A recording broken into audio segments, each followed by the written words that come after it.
Good morning, Ultra Engineers. Today I've got some brand new features to show you, hot off the press. This is actually going to be uploaded right after the meeting. And I've got a video that shows you a little bit of a tutorial showing how to detail your levels with tessellation and some other features. Let's get to it.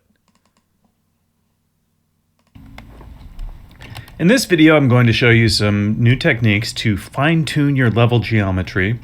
Some of this stuff is completely brand new techniques that have never been done by anybody before. So when you guys use this stuff, you are really trailblazers, and I can't wait to see what you're able to do with it. Now, the first technique is I'm going to show you is the new bevel feature for brush geometry for the faces. And you can see on the right here, we have bevels enabled on these faces. It's this check mark right here. And you can see what effect that has. It just adds, it's kind of subtle, but it just adds this nice curved edge right here. And it makes geometry look less like a cardboard box. Looks a lot more natural. Here it is without any material applied. You can see over here the edges here are just perfectly sharp, and they look kind of unnatural. Over here, it's a little bit softer. It looks very nice. Now this can be controlled. This is controlled by enabling the bevel checkbox here, and that needs to be. The rule is for every edge, if the two faces that make up that edge both have this feature enabled, then that edge will be have a little bit of a curve there. So if I disable it on the top face, you can see the curve disappears on the sides, but you still have it. You still have it going around the corner, but it's not at the top. And I'll show you again the effect that has.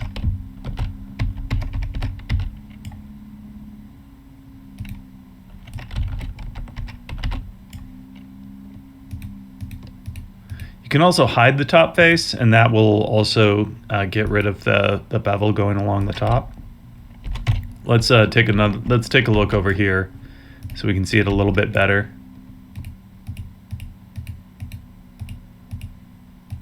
That's the effect that has. So it's subtle, but it does reduce this cardboard appearance. Now we can control this with the edge size. The way this works, actually, it's using edge turn technique.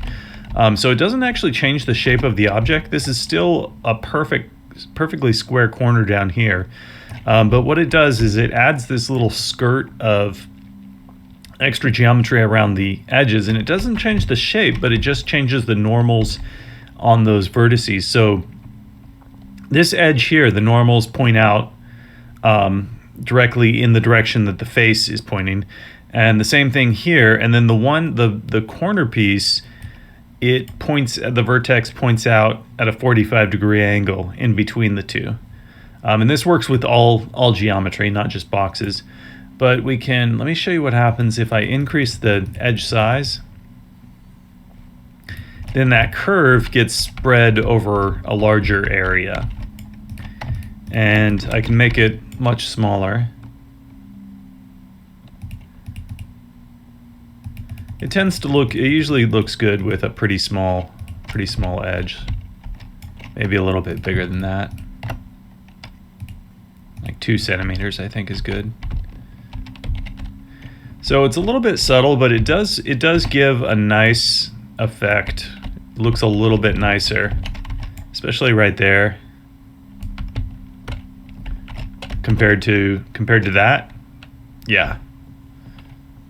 Now over here you can see we have this bottom piece, and it looks this shadow along the bottom that looks kind of unnatural. It's happening because it's curving to meet that bottom face. So what I actually want to do here is I probably want to hide that face,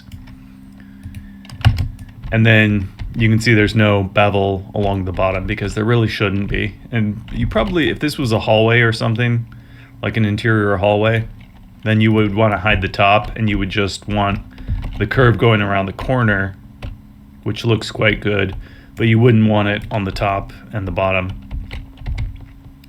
Now, we'll come back to that in a minute. Now I want to talk about tessellation. And this object is actually two objects here. Well, one thing at a time. Okay, so when you're using tessellation with a material that has displacement, it makes geometry pop out of the face using a displacement map, and it looks really cool. Now, the reason I think tessellation hasn't really taken off until now, I think, is because there's a big problem with cracks forming on the seams. And the way I dealt with this is I just made it so that the vertices at the very edges, they have a displacement value of 0. And then the interior of the face, the vertices here, they're allowed to have displacement. So what happens is when you get to the edges, that displacement just sort of gets pulled in, tucked in neatly so that you don't have cracks forming on the edges. And that's controlled by the edge size again here. So we can, I'll show you the effect that has. If I increase that edge size, then I can I can control like how, over what distance that displacement fades out.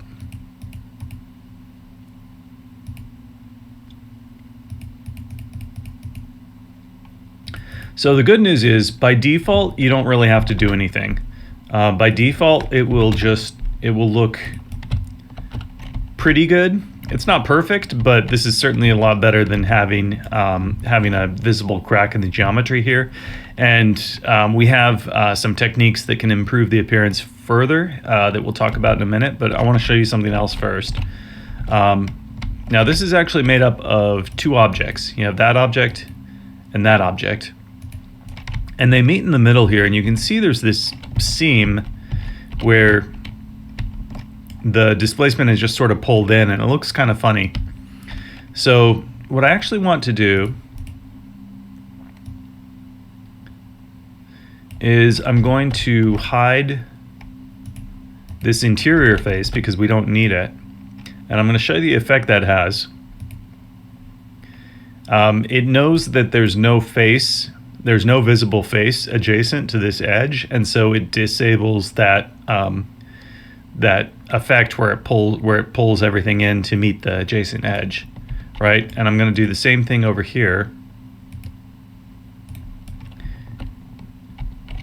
And then I'm going to move these objects back together.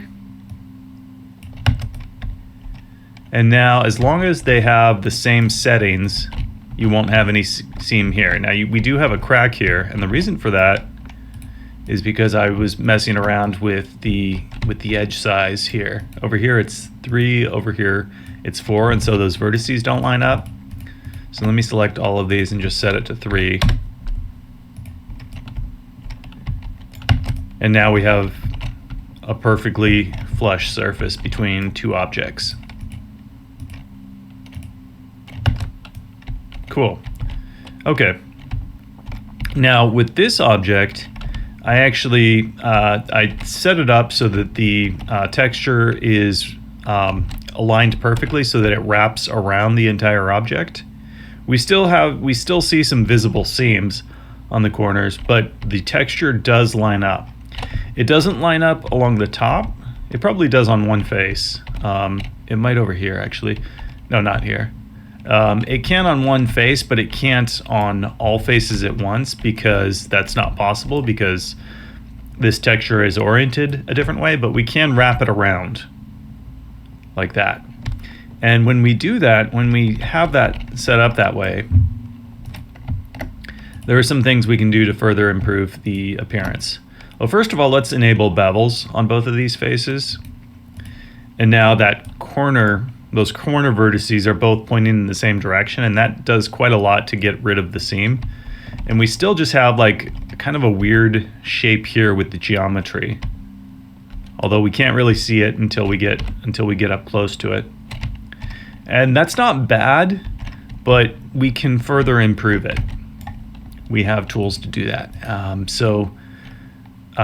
we have per vertex and per edge control if we really want to fine tune that behavior. So by default, everything is set to auto, where it will just automatically figure out what it's supposed to do. But because we know this texture, the texture on this face and this face, because we know those two things line up, we can actually just force enable that bottom vertex to point out. And I actually want to get rid of, now that you see a crack there, because the texture definitely does not align on this bottom face. So I actually want to get rid of the bottom face. I want to set that to hidden. Okay. And now that bottom vertex looks absolutely perfect. Let's take another look at that effect. Disabled and auto are the same in this case because it knows that it's between two faces. So if it's set to auto, it will be the same as disabled. But if we enable it, it just kind of pops out. And we can do that with this edge here. And I'll show you the effect that has. Boom. Oh, that's very cool. That looks very good. If we want to further fine tune this, we can adjust that edge size, and I'll show you the effect that has. If we make it very small, then we get a lot of rounding. We get a very round surface, but you get a lot of texture stretching that way. So if we just relax it a little bit, we can make that bigger. I think probably about 3 centimeters is probably good. Yeah, that looks good. And now we have a really nice edge there. And I just want to select these two faces, and then we're going to play around with the offset just so we can get a look at where it, how that corner looks. That looks great.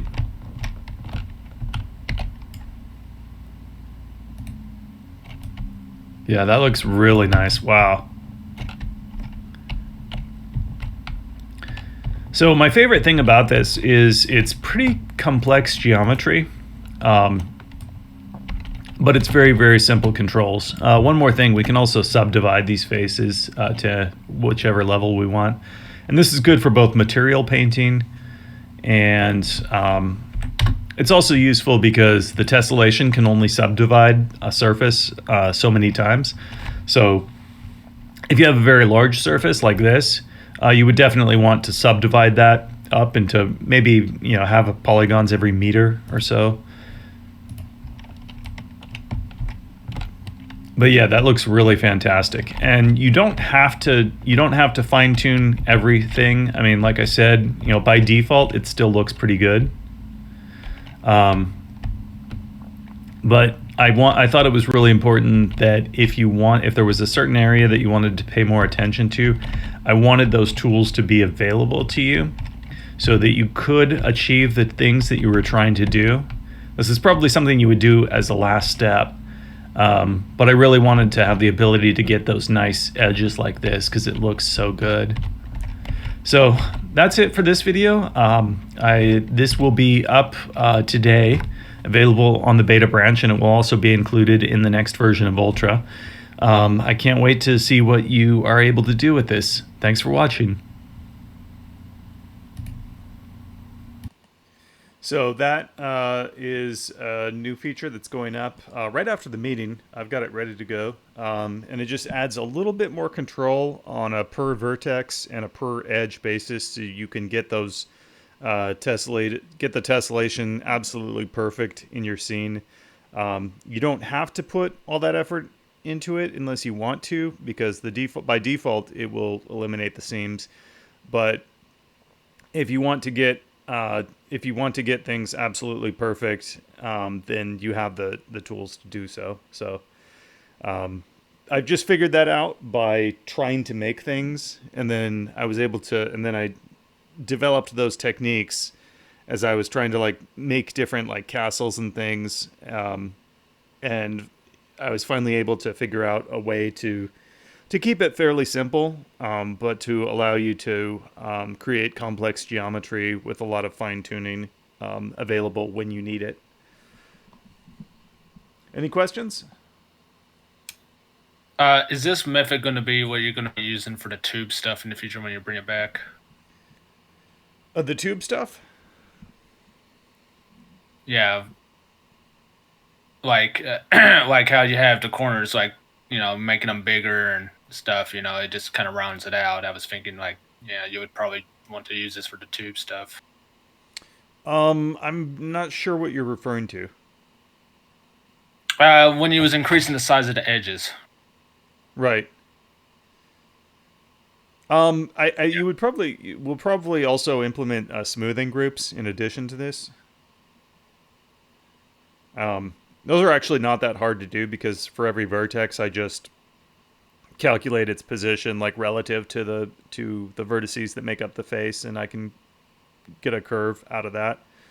Um, I think it'll probably be okay. So uh, I plan to do smooth groups in the future, and then also I think I plan to do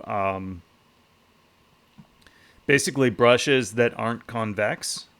So it's got the features, the characteristics of constructive solid geometry, but it doesn't have the restrictions.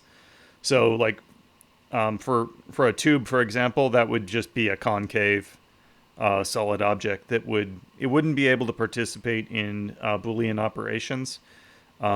But other than that, it would act just like a CSG brush. And the reason for that is I found that it's very difficult to do to handle smoothing in between multiple objects. And I started to implement that, and I decided against it because it's slow and it's prone to errors. So if you have something like a tube, which is it forms a concave shape, I would prefer to just have all of those vertices be part of a single object. In which case you could do like edge smoothing between each edge if you wanted to, but in that case you would probably be using smooth grips.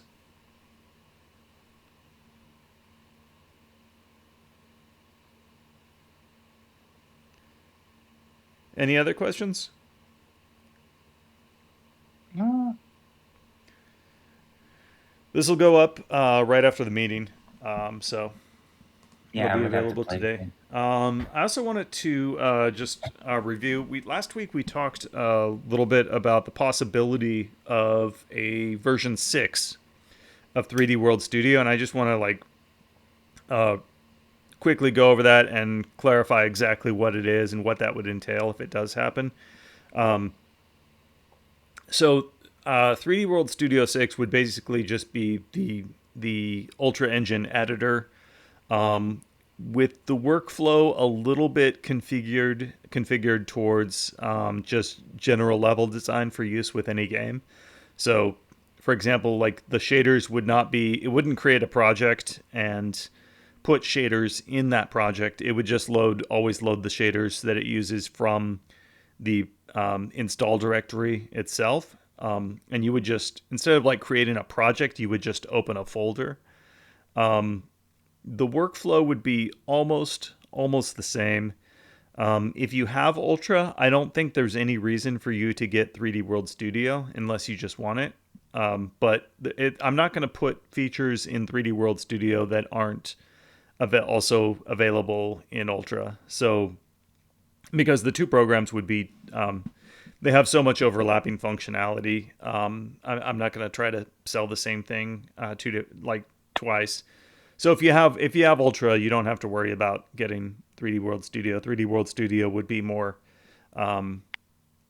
intended for use to create levels and then export them in standard 3D file formats for use in other games and other engines. And if it does happen again, I don't know for sure, but it would be after the release of Ultra Engine 1.0, and I think it would only take about 2 or 3 weeks of extra work to make 3D World Studio 6, because I would just have to export to a few different 3D file formats, which are fairly simple, like B3D and DBO and some stuff for SCP are some of the formats we Yeah, talked about. So, it'll be similar like Containment Breach Room Editor, right? I've never used Containment Breach Room Editor. I saw a screenshot of it, and it looked pretty similar to Hammer, Okay. right? Yeah. Um, so what we have now in Ultra, it actually is it has. If you look back at 3D World Studio, it's interesting to see how some of the old workflow has carried forward and stayed the same to today, and we just have like a much more advanced version of it. And so the stuff I was showing you today, some of that will translate over to into GLTF format. Of course, you would need a renderer that supports tessellation to do the tessellated stuff, but the even with an older renderer, like the bevels and stuff like that, that'll still work just the same. Yeah, because that's just normals. Yeah, it's not, actually not, and also the material painting actually can be exported in a way that it's compatible. Diffuse. It'll just like bake any painted surfaces. It'll just bake them down into single materials. So it's not really like easy to do. Yeah, so it's a way that I can reach a broader audience with very small changes to the same technology. It's not like a new direction. It's not something else you need to buy if you already have Ultra. So there's nothing to worry about there. And it will actually, a certain number of those people will come over to Ultra after they've been using the editor, and some of them won't, which is fine. But it will bring definitely bring Ultra to and these tools to a broader audience. Now we had very cool surprise release last week. I knew this was coming, but I didn't know it was going to be as good as it is. Escapeland was released last week. It's in early access, I think. Yeah, early access game. Let's just watch the trailer. This is really cool.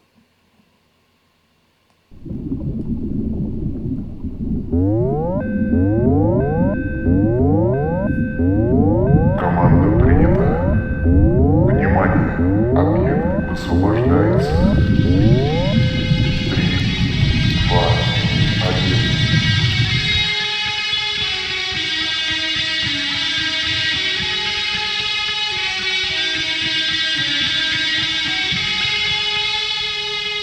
Really good animation.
Yeah, you can blow our heads off.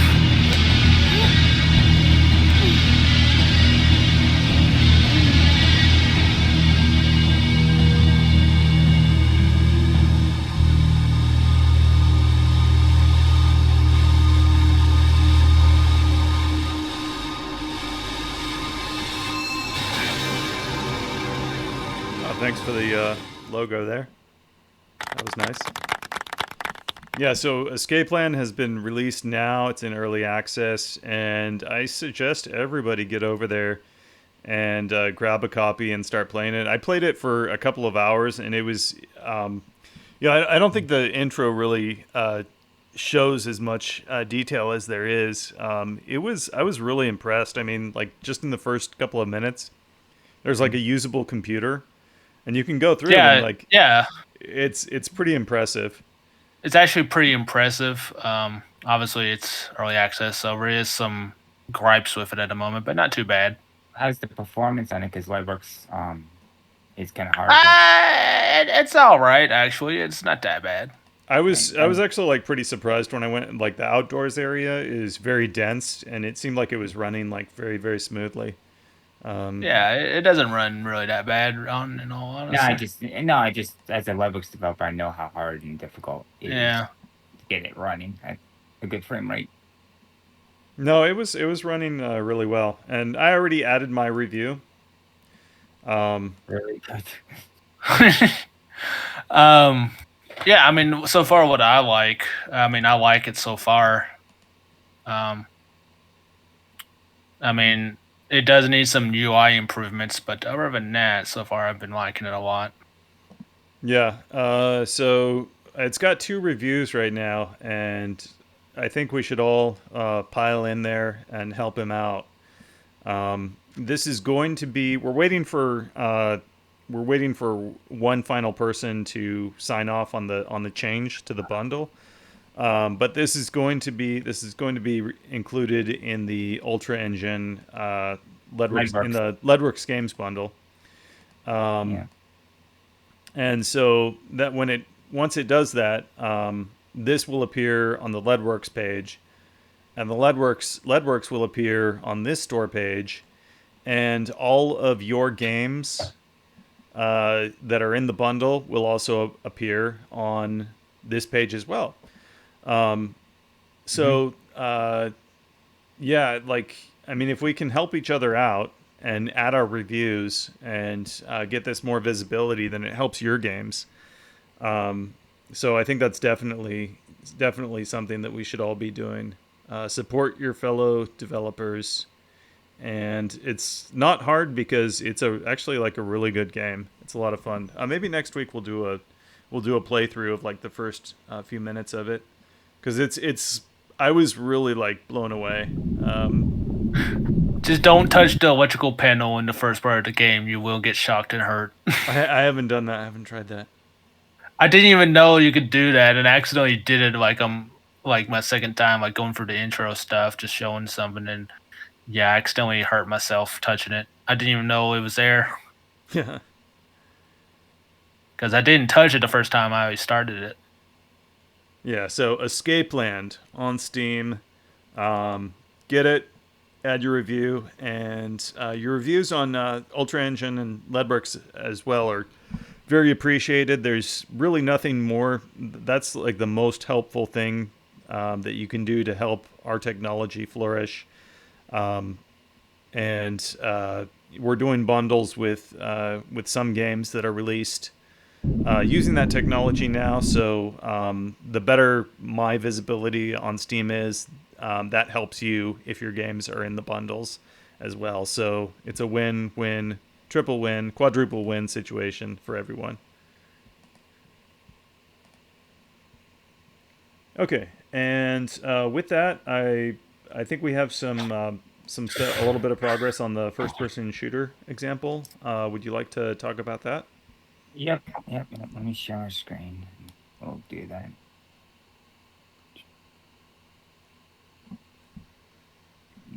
Did you, by any chance, get to work on that machinery area with the grate you wanted to do?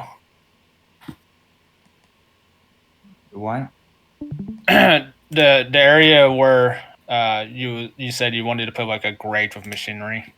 Oh no. I think any modular stuff. I don't know if like Josh wants to do the modular stuff, but I just want to do some like basic models, like this crate here, where just stuff to like make the scene, a little bit less, more dense or populated. So I have face orientation because I want to make sure the norm is right. But so one of these is just a standard like wooden crate here. Um, um, if I Yeah, that ever looks get all right. Yeah, if I ever get to it, I want to do gibs for this, so we can do like a gib component where if you shoot it, it'll break a million pieces. But I don't know how I would do that easily, and I don't know how. Making gibbs is a tedious process. Let's just say. Yeah, yeah, as I figured. And we also have a this version of the crate, so this is like Very double nice. secret. So yeah, so we have If one you do crate. this, if you do the gibbs in Blender, you basically either have to hand do it by yourself, the knifing tool, or you use the fracture tool and then you clean it up. Yeah, I don't know. I would have to watch, but it's very low poly, very clean. It just doesn't have UVs because Andy has that program that makes UVs. Well, he in said five- he'll take care of all of that, so there's Yeah, no need to worry so about that. yeah, so I've been doing that. So I just worried about the yes. And here I have some other stuff. So I have a wood palette here. It's blue because of normals, but I have a wood palette. I was gonna like do some cuts here and bevel this in to make it like the weight of whatever's on it. Crushed it, but I decided to leave it alone. We have a traffic I mean, you cone. can do a crushed one later if we really need it. Yeah, we have a traffic cone. We have a paint bucket. Nice little paint Oh, bucket very nice. here. You mean the traffic cone is not 8,000 triangles like we had in Hunt Under Freeman? Oh, I made a traffic cone in one of my mods. It was like high polyed and it was like highly textured because that was the joke because we had a blue traffic cone meme in that project. And Yeah, the one in Hunt Under Freeman was like 8,000 something triangles. It was made in Free.js Max. It was just someone just did subdivision on it. no, And how it's many small. cones did you have in the level? I don't know. There was a supply closet in one of the maps that had more than one. Let's just say. Well, you can have one cone with 8,000 polygons, or you can have 100,000 low polygon cones. Actually, what's funny is that we actually made it as a achievement thing, where you can just take the cone and just take it across the maps, like Left 4 Dead gnome stuff. Oh, So yeah. we got Yeah. paint bucket. We got this jump tire here. That's not dense, so kind of low. But it's poly. not burning. You can put a fire particle on it. And then we have this bench model. Oh, nice. That'll be useful. So I pretty Yeah, much that's just good. I just pretty much went through like Left 4 Dead 2 and just like, oh, if I was doing this in Left 4 Dead 2, what models in that catalog would I want? And then I was like, oh, I need tires would be good. I want paint buckets. I want No traffic bags of cone. trash. I was actually thinking about doing a trash can, but I don't know what kind of trash can I want to do. I don't know. I want to do those Rubbermaid containers with the bag in it. I don't know if I want to. It's like I would have to like look at references and actually figure. I mean, I was referring to like Oh, well, I just the wasn't- bags. just the garbage bags bag. of garbage. Yeah. That's a little bit more organic. Yeah. So I'm a little You can bit. probably grab something like that on Sketchfab pretty easily. Yeah, it's just bags, and then we can edit it and whatever. So. Yeah. Yeah, so these are just props I want to just get to the level. I just want Great. We can put the paint can on a door. What falls on you when you open it? Yes.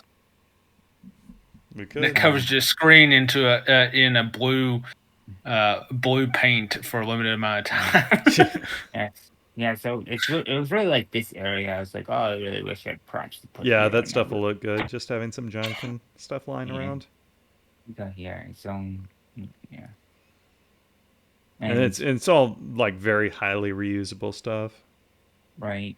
And again, I do want to cut a hole here. Probably have to repaint this after I do that, but it's not that big of a deal. Carve to the rescue. Yeah, what happens if I carve it? Will the paint actually save, or will it just get registered as new brushes? Well, those are new brushes, so I don't think it'll be saved. I don't know. In the Right. future, it might be possible to do that, but I'm not sure if. It just Right. depends on what we want to do. Yeah, but anything like modular, I didn't like do because that's a lot of work, and I just wanted quantity of multiple things than just variations of one thing. Mm-hmm. Oh man, that we floor didn't get looks our really nice. modular. Oh yeah, We didn't this is just a dirt texture of concrete. And it's okay if it has some grass on it, because usually some of these textures have like grass and like leaves and whatever. And it's like, oh well, it's a subway. It's like, it's okay. So you got grass gets stuck in someone's shoe, whatever. But I did this sand Yeah. here because I don't know, I was just thinking that the sand that they do for the streets, for the salting of the street, and then it's just like that muddy, gunky thing. And Yeah. I don't know, I'm kind of on the fence about it. I kind of wish I did more of this, but it's a whatever at this point. Yeah, it just looks dirty. Yeah, the walls and the where it meets the floor, it definitely looks really nice. This made a huge difference in like. Yeah, I mean, it looks kind of weird if it's like when you zoom in like this. And it's Well, yeah, like, if you're like hyper focused on the Yeah, details, but but just, just like like- look at the picture. Yeah, that looks fantastic. yeah, Like remove if you want to like just remove like take a copy of this and just like go through and remove all the painting and just use dumb textures like what we started it'll with, and it'll look terrible. you'll be able to see like what a huge difference it makes. Yeah, Just having like the walls, especially because it's like you've got like little bits of tile missing here and there. That looks fantastic. It just really just eliminates all the texture repetition, and it also makes the point where like the edge where two textures meet. It looks so much more natural if you have some dirt and stuff in between them. yeah, and I think I'm blending this section with this decal, and it's just one big decal, and it's just a grind texture. They just because it's not really painted, it's just an overlay and just goes over everything up here just to get that extra layer of detail. But It looks really nice, and yeah, this is like the big feature. This is one of the reasons that made me want to do 3D World Studio 6, because we can export all this painted stuff in a format that's compatible with all of the renderers. It doesn't have to be super high tech. Even going back to like SCP containment breach, if we just export this with baked textures into a B3D file, this stuff will actually work with SCP containment breach, which is Yeah. It's mostly diffuse, so you can just bake into diffuse yeah, mostly. I think the only thing is with the lighting and everything. You know what I mean? I don't know, but that's like their side of things. You know what I mean? they have they said that they have their own light mapper for that stuff that they can run through, so it looks like that's what we'll probably be relying on, but I'll do a little bit more research on that. Oh, I really like this. We can see that light. I'm assuming it's using specular, right? Not what you're showing, Reap. I mean SCP containment breach. That's cool. Cool. So anything else to show on the FPS demo? Not really. I mean, I had things going on, so and then yesterday I was like, oh, I'm gonna get back into things and just models.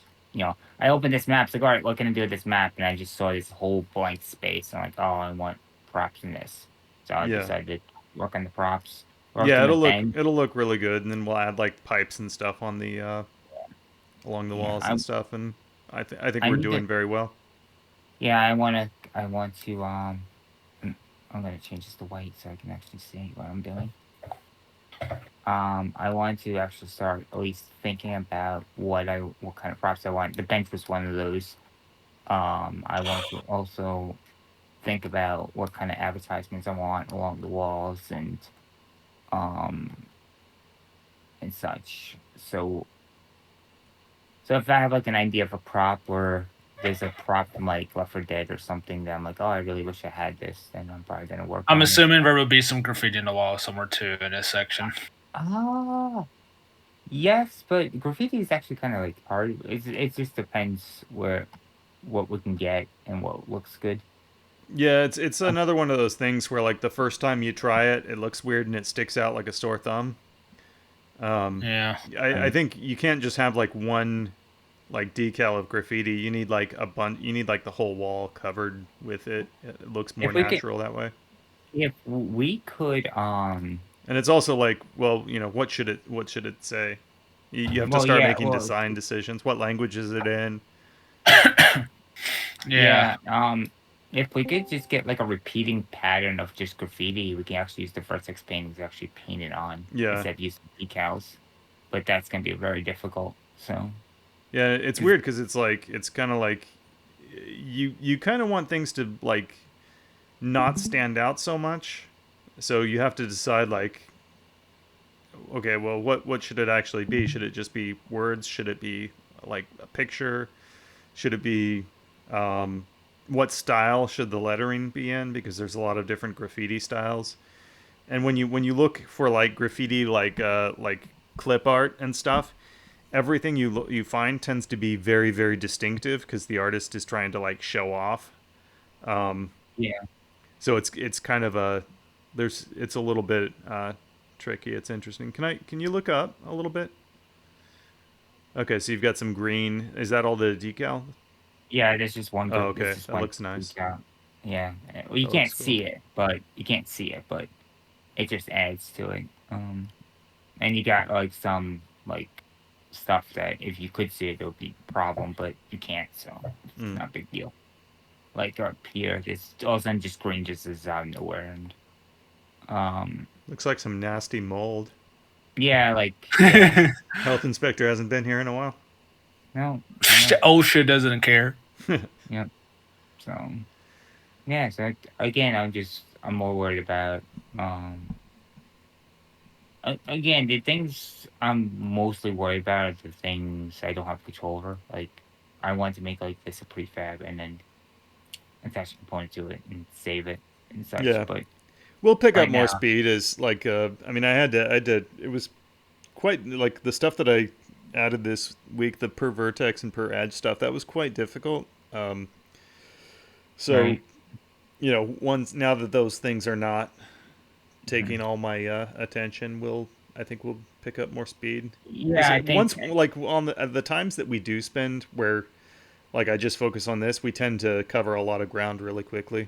And there's Yeah. there's really not that much. We've kind of solved all the really difficult problems. yeah, right now it's just opening the level over there and be like, okay, like what should I do now? Now I'm just waiting for Andy to get back, so he can. Get back from his World of Warcraft. Yeah, He's yeah, raiding. Yeah. Yeah. Well, I'm surprised. Like, I didn't know people still played that game. Oh no, there's still a lot of people who play it. Okay, I'm gonna Yeah, then- stop the. Do you have anything else to show in the stream? No, that's about it. I was gonna do a table for here, but you have ideas for this room. So I just did stuff for this hallway. So, but Okay. yeah, if there's any like thing you want me to do, just let me know. Cool. But yeah, Yeah, very nice. Very nice.